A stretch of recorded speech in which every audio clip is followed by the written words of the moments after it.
Diddy threatens to unalive 50 Cent after 50 announces documentary to expose Diddy. Hello, everyone. I'm Dr. Ahmad Shakur.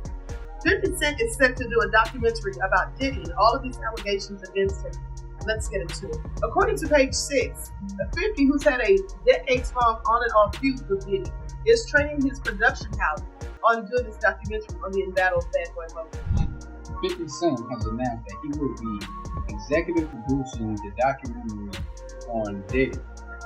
Surviving Diddy, Too Much Brother Love, and Carl. Y'all need to get on this drama real quick because the streets are now saying that Diddy has been threatening to unalive 50 Cent ever since 50 Cent announced that he was going to make a documentary about Diddy's crimes. If y'all thought that Cassie's lawsuit was bad, well, 50 Cent is promising to do a deeper dive and expose Diddy even more. Well, Diddy is not about to go through another messy scandal so soon, and he is desperate enough to take 50 out if that's what takes. Y'all, Diddy is not here to play around, and 50 might want to play it safe because Diddy has allegedly been coming after his ops in the past couple of days. Simmons' house catches on fire after calling out P. Diddy, you know what I'm saying? So I'm like, dang, nobody knows what happened or whatever like that, but it's in the news that, her house had caught on fire, you know what I'm saying?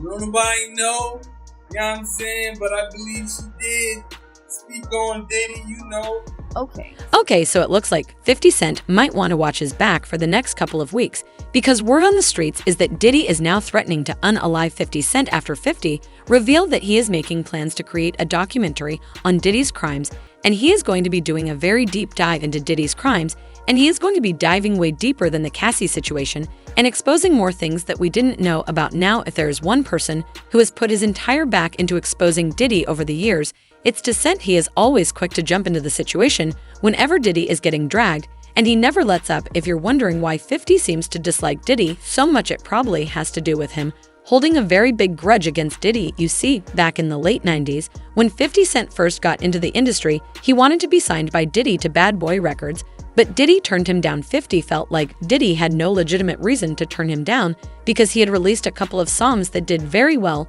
including his mega hit, How to Rob. The song did super well, and several labels were falling over themselves to sign him, but Diddy was not one of those people. And for some reason, 50 really wanted to be signed to Bad Boy, and he wouldn't let it go. Now, in all fairness to Diddy, this had nothing to do with 50 as a person, and according to former unit member Tony Yo, it was because Diddy was nervous about signing an artist associated with guns and a gangster image following the death of Biggie Smalls. And if there is one thing about 50 Cent in his early days, it was that he was big on his gangster image because that was kind of his brand at the start. Tony Yeo went on to reveal that 50 Cent really wanted to sign with Bad Boy Records, and he was able to get a meeting with Diddy, but it was clear from the start that Diddy only took the meeting as a formality because he had no intentions to sign 50, and he wasn't even willing to keep an open mind. Tony Yeo said, "We had a meeting with Diddy, it was me and 50, and he took the meeting out of respect. He had deals all over the table. I wasn't saying he was going to take the deal. He might have not, but did. He didn't want to take the deal because of all the drama, but 50 was the hottest man on the planet." 50 Cent was disappointed, but then things quickly worked out for him because he decided to sign with M&M's label, Shady Records, under which he released his debut album, Get Rich or Die Trying, which is considered to be one of the greatest rap albums of all time. So that should have been that right. Well, not exactly. 50 Cent is known as the king of pettiness here, and he has proven that over and over again by trolling Diddy on social media. For example, when Diddy got arrested a couple of years ago for putting his hands on his son's coach at UCLA, 50 posted several memes on Instagram mocking him. However, Diddy has always maintained that there's no bad blood between him and 50, saying, "I have no beef with 50. He loves me." You really think that's hate when you really break it down? You've been out here a long time, He loves me when he does that. It's like funny to me. I don't really take it personal. I know he has a different sense of humor. He's just not in my life. We don't have to never cross paths, and I will never say nothing negative about him.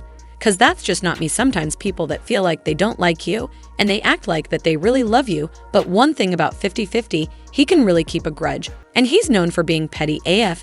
I mean, this is the same person who bought out the entire front row of Ja Rule's concert just to get back at him and be petty AF. So yeah, 50 has a very long memory. And he has spent years talking about Diddy, and speaking about him, there was a time he shaded Diddy on IG and said, "Sorry, I can no longer help you guys. Soon you will all be gay and happy you are all now left under the leadership of Putty Daddy Report." To the nearest rainbow, shading someone while you're literally in a hospital bed means that you're fully committed to your beef. There's also the time you went on the Breakfast Club and said that Diddy was fruity. When he do it, he says things, he doesn't even know what he's saying. 50 Cent also claimed that Diddy once tried to take him shopping. When we gonna get the chance to kick it, like we can just hang out. We gotta kick it. This is far. Okay. He telling me we gotta kick it. He was like, "Yo, why don't we like go shopping or something?" I mean, like I paid for it. But I was like, just sign it. There's also the time that he claimed that Diddy's parties were not just parties, but giant freak-offs where all kinds of wild stuff happened. He posted this picture of L Baby and said, "See, this is why I don't go to no party puffy, and them it do is going on here, get the EF off my young man to VTS."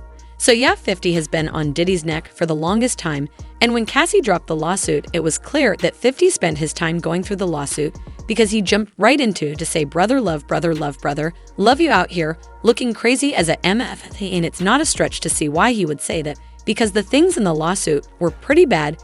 Cassie claimed that Diddy had put her paws on her over and over again, saying these beatings were witnessed by Mr. Combs' staff and employees of Bad Boy Entertainment and Mr. Combs' related businesses, but no one dared to speak up against their frightening and ferocious boss. She also claimed that he would often leave her with bruises, and then he would go over and beyond to try to hide it, the court documents said. Over the next decade, multiple times each year, Mr. Combs would violently beat M. Ventura, leaving bruises on her body. After every instance in which he beat M. Ventura, Mr. Combs used his money and power to orchestrate extensive efforts to hide the evidence of his abuse, including by hiding Miss Ventura in hotels for days at a time to let her bruises heal. He also isolated her from her friends, and if you're wondering why Cassie didn't go to the police, it's because she knew that they wouldn't be much help. The documents said M. Ventura began to fully realize that Mr. Combs' tremendously loyal network not only knew about and witnessed his assault, but also that these witnesses were not willing to do anything meaningful to stop Mr. Combs' behavior.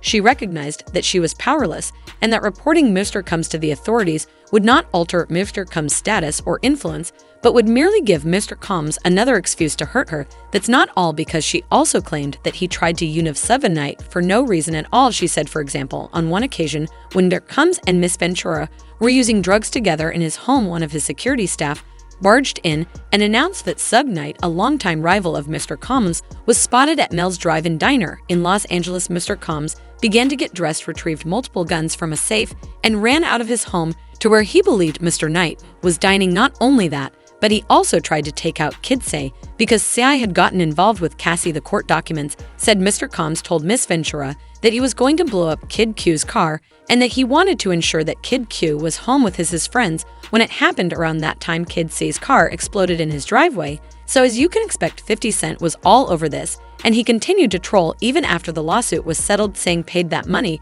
real quick, should have done that before the shark saw the blood in the water. And here they come in 5, 4, 3, 2, 1, every woman he put his hand on.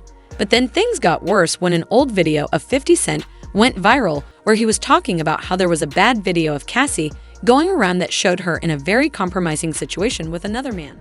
On telephone shit after the main shit. Right. And the nigga be like, matter of fact, they send me the girl pictures, like pictures of the girl, like, not the shit that y'all saw. Worse, way worse. Wow. Oh, you kidding me? Like penetration pictures and Nah, come on, man. Come on. So, from what he said, the videos had to have been taken during the freak-offs that Diddy forced her to do, but it gets worse according to 50 Cent. He called Diddy to let him know what was going on, and from Diddy's response, 50 could tell that Diddy was the one who had been sending the videos around. you know, I really kind of felt like those photographs were not happening because of Cassie. I felt like it was happening because of Puffy. Right. Wow. You know what I'm saying? Because when a girl moves from a man and she upgrades, niggas be insecure, you know what I'm saying? They start feeling some kind of way. Diddy has lost a lot since this case started, and I'm not just talking money, I'm also talking about how his reputation has taken a big hit. For example, we found out that he's getting banned from the Grammys, and a source said several Academy officials are pushing to remove the billionaire superstar from the Grammy guest list.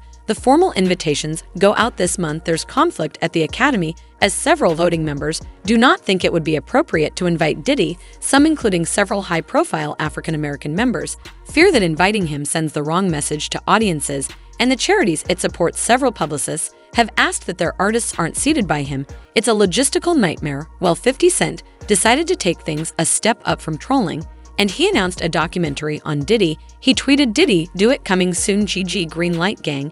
And another one, he also said, "Rapper, I thought Diddy was a billionaire music mogul. If he's smart, he will file bankruptcy. Now anyone with real money knows why I'm saying this. I'm the best producer for the job, guys. Here come the receipts." Well, he might want to watch his back on this one, because the streets are now saying that Diddy is coming after celebs who have been speaking on this issue. For example, Kimora Lee Simmons shaded him when Cass's lawsuit was fired, and she said, "As you sow, so shall you reap." She also followed the case closely because after Cassie and Diddy settled the case, she posted a throwback picture of Kim Porter with heart emojis. She also said starting a girl gang of women aggressively supporting other women. So hands up if you want in, because if we get enough people, we're totally getting jackets. Cameron was one of Kim Porter's closest friends, and her shading Diddy made him look even worse. Well, the next thing we knew, Kimora's house mysteriously caught on fire, but luckily she and her kids were safe. She said, "My house caught fire, the kids and I are all fine. I cannot express enough my deepest gratitude to the numerous battalions, ladders, and units that attended to us for many hours today and quite possibly saved our lives. Thank you." Well, fans were quick to point fingers at Diddy and accuse him of allegedly setting Kimora's house on fire. But hold up, because it gets worse. An insider just revealed that Diddy has allegedly been threatening to unalive 50 Cent if he tries to move on with the documentary. He thinks that 50's theatrics have gone on for way too long, and he thinks that 50 needs to just get over himself. The insider added that Diddy is sick and tired of 50 Cent speaking on him all the time, and he is allegedly ready to protect himself at all time, even if it comes to unaliving 50 Cent. People are now telling 50 to be careful, and they left comments saying, "I doubt this man making it to 2024. If this is true, I'll be surprised if he makes it through the night. For real, the way Dirty be making people disappear. The Diddy already plotting how to blow up fifth car, how he did Key L. Well, we know who can't end up dead now. And don't get your car blown up trained to be funny fitty." But do you guys really think that Diddy could take 50 Cent out over this? Drop your thoughts in the comments, then check out this next video.